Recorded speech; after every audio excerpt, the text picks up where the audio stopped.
Pemirsa, lalu bagaimanakah kondisi terkini di Gaza saat ini? Kita akan tanyakan kepada relawan Mercy, Fikri Rofiul Haq, langsung dari Gaza.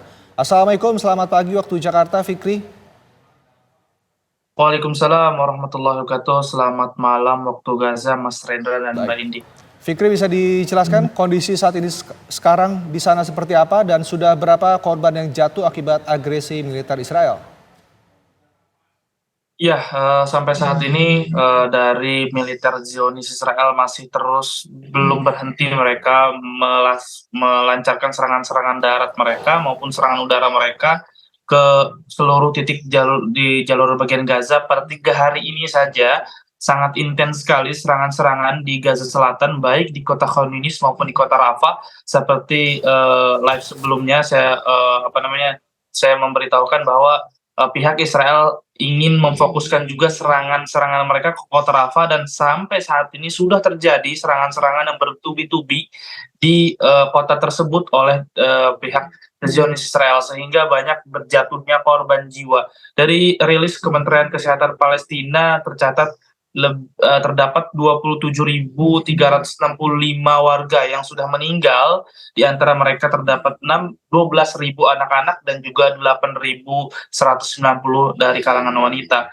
Dan terdapat juga 339 tim medis dan 120 jurnalis ataupun wartawan yang ikut turut menjadi target sasaran Israel, dan masih terdapat 7.000 warga yang hilang masih di bawah runtuhan yang masih belum bisa dievakuasi oleh tim medis, dan korban luka-luka juga sudah mencapai angka 66.630. Dan seperti yang saya sampaikan juga pada live kemarin, memang pihak Zionis Israel ini sudah menarik mundur pasukan mereka di Gaza City dan di Gaza Utara, namun konfirmasi yang lebih akuratnya mereka sudah menarik mundur di Gaza Utara sejak perang darat yang mereka lakukan sejak 27 Oktober 2023 lalu.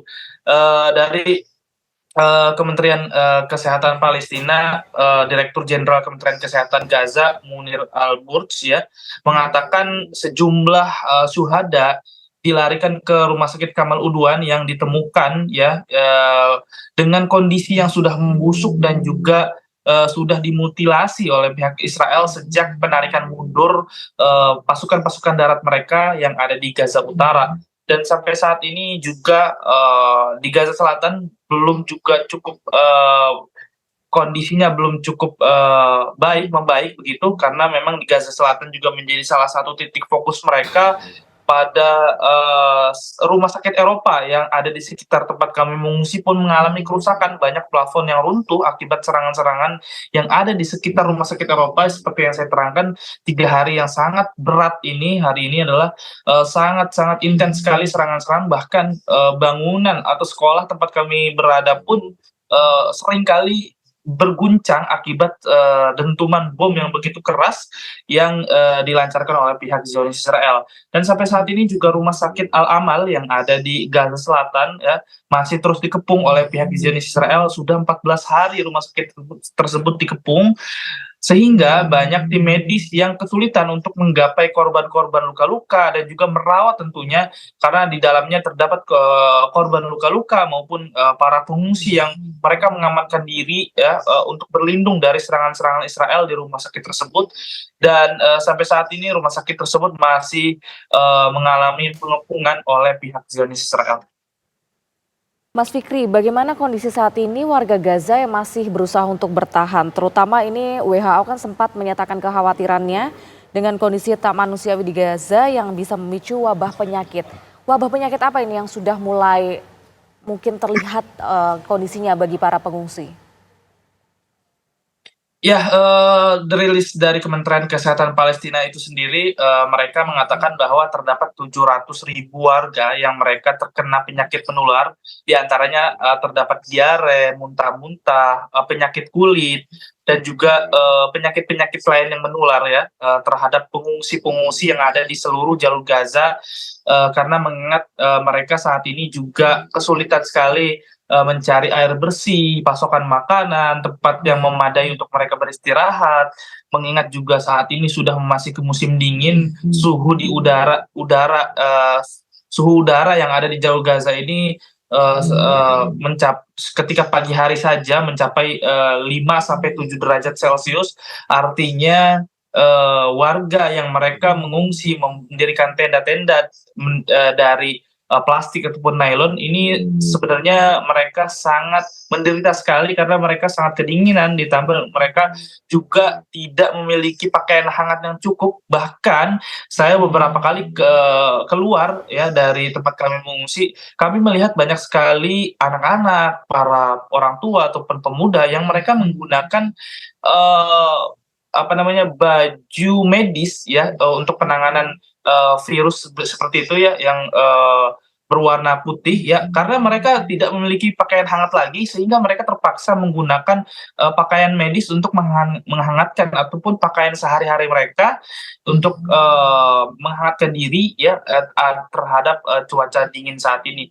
Dan dari UNICEF sendiri mengatakan ada 1,3 juta ya, termasuk 610.000 anak-anak yang hidup di jalanan yang ada di kota Rafah, karena kota Rafah ini menjadi salah satu titik pengungsian yang terbanyak ya. Ada 2 juta warga yang mengungsi, yang mereka meninggalkan rumah mereka, artinya mereka mengamankan diri ke tempat-tempat yang mereka anggap aman seperti sekolah-sekolahan ataupun rumah sakit, dan yang paling terbanyak pengungsi adalah yang ada di Gaza Selatan, terutama di kota Rafah.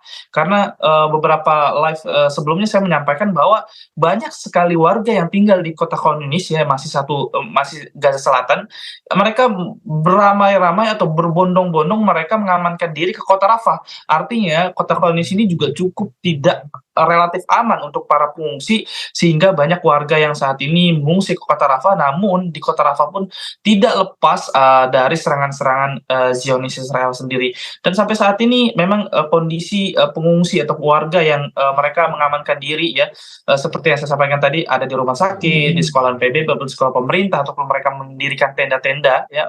Ini kondisinya sangat memprihatinkan, di mana bahan pangan saat ini sangat sulit didapatkan, air bersih sulit didapatkan ya, dan obat-obatan tentunya menjadi krisis utama di rumah sakit-rumah sakit karena perbatasan atau bantuan-bantuan yang masuk ke jalur Gaza masih terus dibatasi atau masih terus diblokade oleh pihak pemerintah Israel maupun warga Israelnya sendiri.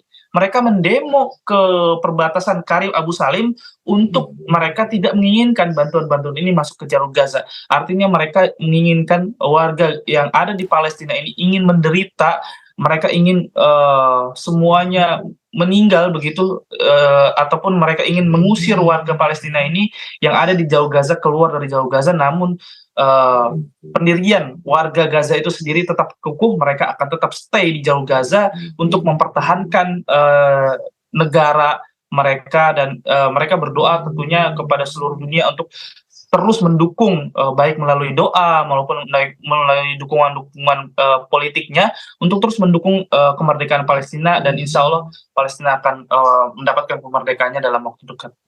Baik, Fikri, lalu pembatasan-pembatasan seperti yang dilakukan oleh Israel itu seperti apa, Fikri? Apakah dengan membatasi jumlah truk yang masuk atau justru jumlah dari bantuan sendiri yang dibatasi oleh Israel untuk bisa masuk melalui jalur lava atau pembatasan-pembatasan lainnya, Fikri? Iya, memang sebelum adanya demo dari warga Israel sendiri yang mereka mendemo di perbatasan Karim Abu Salim ya, ini antara perbatasan Israel dan juga Mesir, sebenarnya truk-truk ini masih terus dibatasi, masih dalam jumlah yang kecil ya, artinya bantuan-bantuan ini masih jauh dari kata cukup untuk menangani krisis-krisis, terutama krisis obat-obatan tentunya yang ada di rumah sakit, karena terdapat 30 rumah sakit yang sudah berhenti beroperasi dari 36 rumah sakit yang ada di jalur Gaza, termasuk rumah sakit Indonesia yang ada di kota Beit Lahia, Gaza Utara. Ini sudah berhenti beroperasi akibat mereka kehabisan bahan bakar, mereka mengalami kerusakan yang begitu serius akibat serangan-serangan terhadap bangunan rumah sakit tersebut, sehingga saat ini krisis-krisis yang ada di Gaza ini memerlukan 1.000 truk setiap harinya untuk menangani krisis-krisis. Namun pada faktanya yang ada di jalur Gaza, bantuan-bantuan ini masih terus diblokade, masih terus dibatasi oleh pihak Israel ya, baik itu bantuan-bantuan apapun yang masuk melalui perbatasan-perbatasan antara perbatasan Rafah ataupun perbatasan Karim Abu Saleh, ya ini masih terus dibatasi oleh pihak Israel. Sedangkan bantuan-bantuan ini terdiri dari air bersih dan juga obat-obatan serta tentunya bahan pangan untuk memenuhi krisis yang ada di Jalur Gaza, terutama para pengungsi ataupun rumah sakit. Tapi yang sangat disayangkan bantuan-bantuan ini masih terus dibatasi, masih terus dikontrol oleh pihak Israel sehingga bantuan-bantuan ini sulit sekali masuk ke Jalur Gaza walaupun sebenarnya ada beberapa bantuan yang masuk, namun sekali lagi dalam jumlah kecil yang belum bisa memadai untuk menangani krisis-krisis yang ada di Jalur Gaza.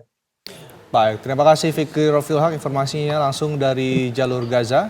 Semoga Anda selalu sehat dan bisa menemukan solusi mengenai menghentikan agresi militer di Jalur Gaza. Terima kasih Fikri.